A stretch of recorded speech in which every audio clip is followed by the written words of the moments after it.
pagbisita ninyo, pumunta pa rin kayo. At pag pumapasok kami doon sa loob, sinasabi namin lagi sa kanya na merong mga kababayan na nasa labas na nagpapakita ng suporta sa kanya. Kumusta na siya? Hindi ko siya nakita. Nakita ko siya noong Tuesday. Hindi ko siya nakita today. Ang schedule ng pagbisita ngayong araw na ito ay kay Hanilet at kay Veronica. Any update with the case, VP? Hindi niyo ba nakausap si... Well, I think he's just only limit with answers, Attorney Kaufman, in terms of... Ang sabi po ni Attorney Kaufman, either today po or Monday lalabas yung listahan ng defense team. So, lalabas daw po yun sa court records either today. Pero napag-usapan po ba ninyo ito ni Attorney Kaufman? Yes, napag-usapan namin, pero sila na lang siguro mag-update sa inyo kung ano yung mga ginagawa ng mga lawyers. So kung sinabi niya na ilalabas nila yung mga pangalan ng mga lawyers at personnel na kasama doon sa team, antayin na lang natin na lumabas yung document.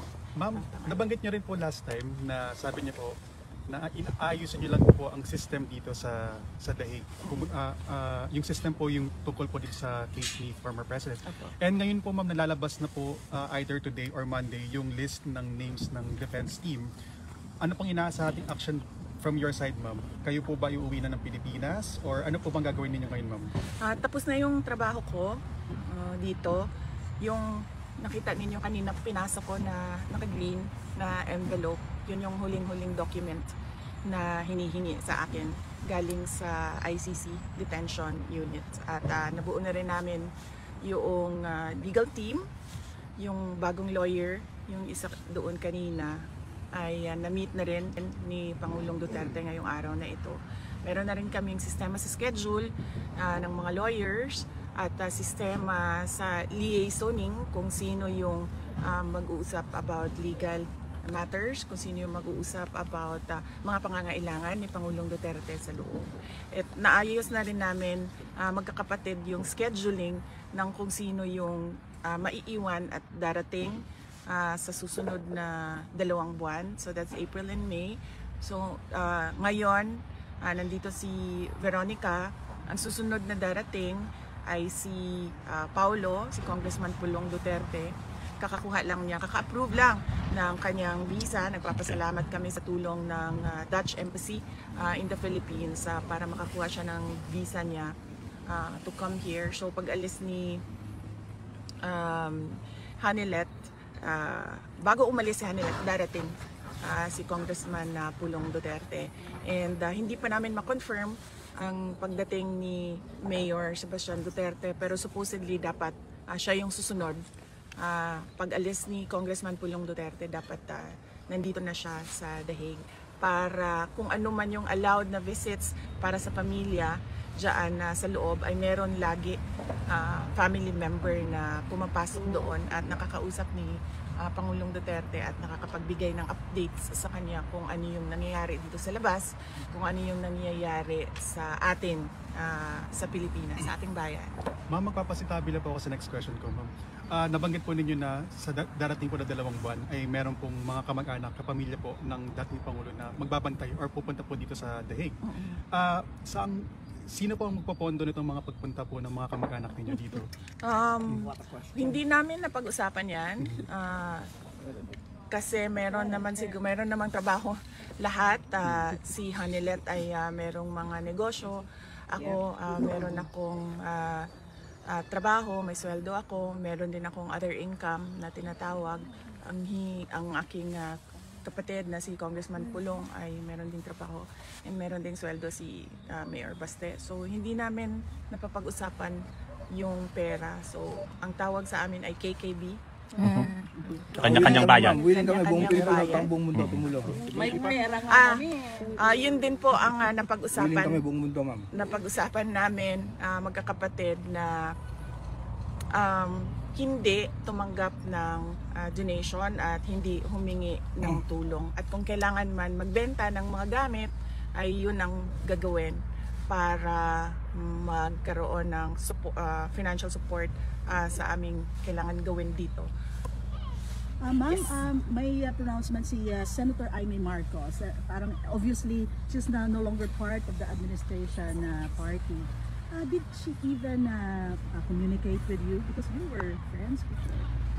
We're still friends, ma'am. Opo. Inimbita nga niya ako doon sa second hearing, ma'am. Unfortunately, the last 4 days dito medyo hectic na siya kasi tinatapos na namin yung organization at sistema. So medyo hindi ko na... At saka 3 a.m. kasi sa oras natin dito yung kanilang hearing doon. So medyo mahirap talaga siya para sa akin na umattend ng second hearing. Pero kung meron namang future hearings na meron silang tanong sa akin, tulad ng kung anong nangyari sa Hong Kong or anong nangyari pagdating ni Pangulong Duterte sa Manila, willing naman po ako sumagot.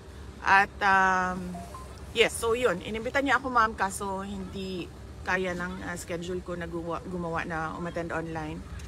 But I am open in the future hearings in the event that she needs my input in the committee hearings that she is conducting in the Senate. At magkaibigan pa rin kami, ma'am.